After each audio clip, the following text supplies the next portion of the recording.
The first point when you're starting with Lightroom Classic and you have one catalog is that you import your images. Just a small note on the one catalog thing. I definitely would recommend that you use one catalog, and in this catalog you will have all of your images.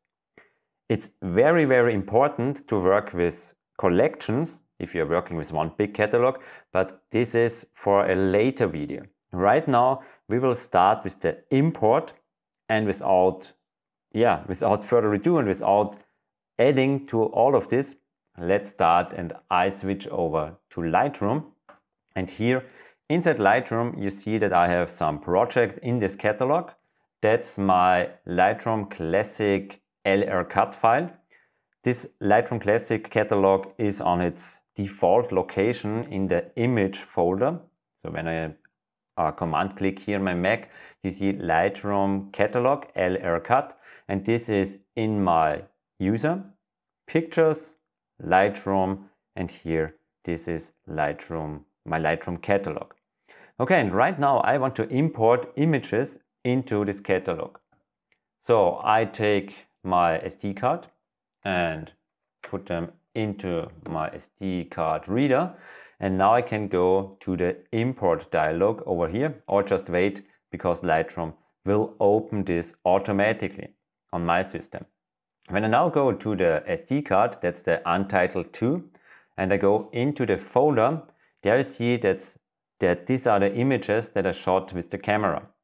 And right now I want to go over the import dialog so you can set it up exactly the right way, so you don't have to go in every time and mess with all of these settings. So first of all, the file handling. I will close everything with a command click on some of these labels. And what I would definitely recommend is that you change the sorting order from off, which is the default sorting order, to capture time. So now with capture time, all is exactly in the way you have captured the images on the shooting day. And then let's start with the top actually. Because I'm coming from an SD card, I just have two options, copy as DNG or copy. And when you use copy, the files get copied from your SD card in this case and onto the destination on your hard drive. In my case, I have the Macintosh HD as my destination, and where I would recommend that you will copy your images to, this is here inside the destination. But I will first start with the file handling. I use Lightroom Classic, so Lightroom Classic will build the previews in a standard size for me. The standard size is your screen resolution that will automatically used as a standard preview size. So yeah, leave it on standard. If you need really a fast import or a fast workflow, start with embedded and sidecar. This is the JPEG which is included inside your RAW that your camera has captured, and the embedded JPEG will be read out from Lightroom after the import. So you see what your camera saw, but Lightroom will generate the standard previews afterwards. So if it's really crucial that you are fast, use embedded and sidecar. Normally the standard resolution, which depends on your screen resolution, is a perfect way to start with the previews. You don't need smart previews in the beginning. That's more important if you are working with different external hard drive, but now you can leave it in the classic or a normal import process. Don't import subjected duplicates. So if Lightroom seems to know that these images were imported before, you don't want to have them imported a second time. So you don't want to have duplicates into your Lightroom catalog. So that's really important that you leave this on.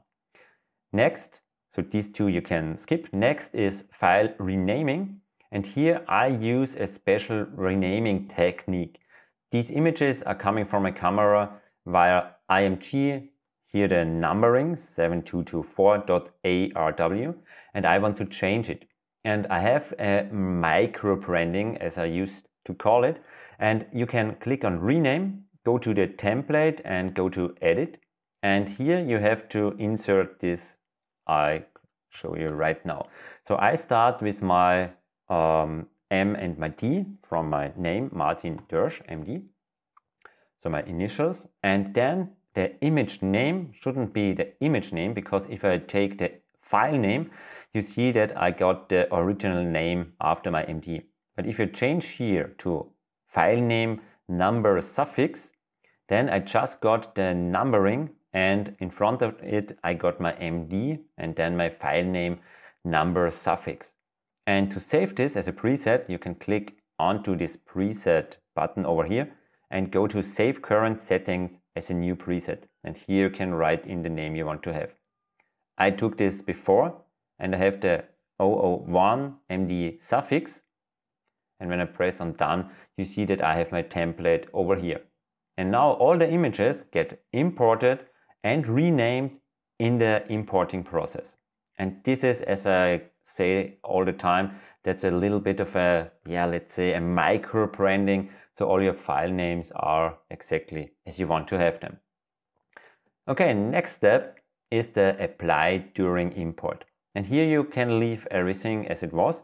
But one point that's really crucial is the metadata point.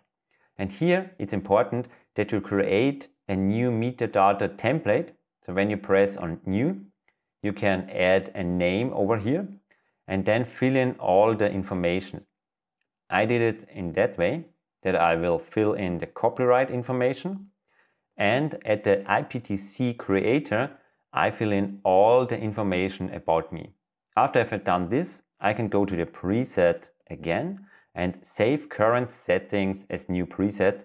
And after that, you can rename it as like. And in my case, I have my preset over here. So I can use my MD preset and here all the settings. If you click on create, I cancel out of this because I've done this before. You see your preset over there, and this will guarantee that all your metadata will apply to your images during the import. That's a really crucial part and very important for the rights of your images. So all your copyright and all your contact information is automatically attached to your images.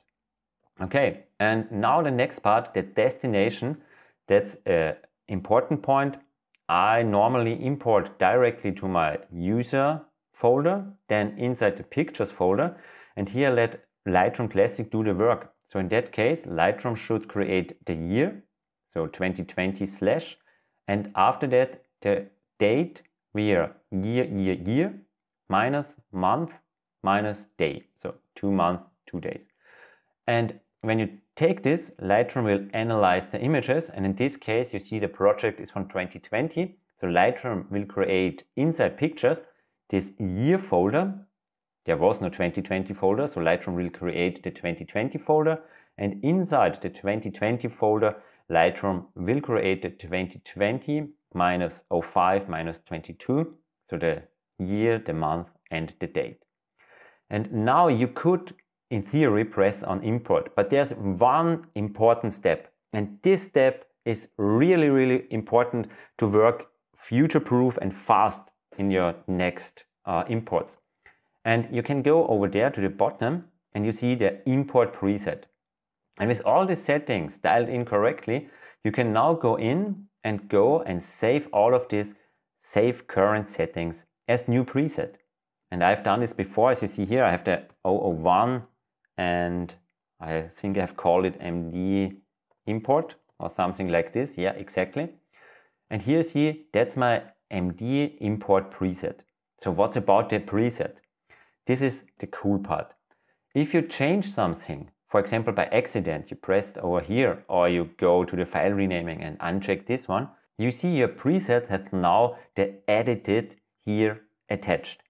So this shows you that something was edited from your original preset. So all you have to do, if you insert an SD card, check if there's an edited. If so, press on this and use your MD or use your user preset, click on it, and all the settings get restored. So in general, you just have to see if there is an edited. If so, press on this, use your preset, and then you're good to go and you can press on the import. And now is Lightroom importing your images. Enable address lookup. This is crucial for working with Lightroom future-proof and safe. For a good workflow, enable this. We will see this in the next or the video after the next video. And right now Lightroom is importing to the 2020 folder and here importing to the 2020-05-22 folder. And all the images from the shooting now gets imported, gets copied from the SD card inside this folder and, as mentioned before, renamed. And Lightroom will also generate the standard previews. And what's also an option here, all the metadata. So when I go here over to my metadata part, you see the metadata as you edited in or entered it before gets edited or imported here as well. So now you're good to go. Everything is set up in the right way, in the correct way, and all the import from now on is exactly like this with the import preset. If you want to, you can change. For example, sometimes I edit or attach keywords via the import dialog. But after that, for the next import, I go to the import preset, choose the right preset, and then know the import can now start and then know exactly what settings are dialed in. So that's the first start for a really fast workflow in Lightroom Classic.